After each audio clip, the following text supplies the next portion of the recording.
In today's video, I'm going to teach you how to use formulas in Excel. 2026. Step by step. To get started, open Excel in your browser or desktop app and go to your worksheet. Before typing anything, it helps to understand what a formula actually is.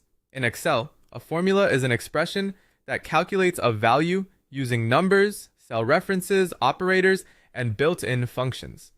For example, if you type equals A1 plus B1, Excel will add the values from cells A1 and B1 and show the result. Next, click the cell where you want the answer to appear. This is important because the formula goes in one cell, while it can pull data from other cells around your sheet.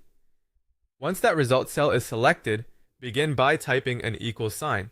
Every formula in Excel must start with equals. If you leave that out, Excel will treat what you type as plain text instead of a calculation. Now you can enter a simple formula. For addition, type equals A1 plus B1. For subtraction, use equals A1 minus B1. For multiplication, type equals A1 asterisk B1. And for division, use equals A1 slash B1. After typing the formula, press enter to calculate the result.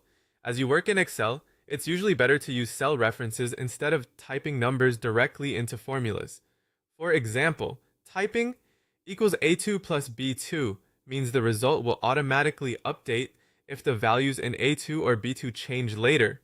That makes your spreadsheet much more flexible and easier to maintain.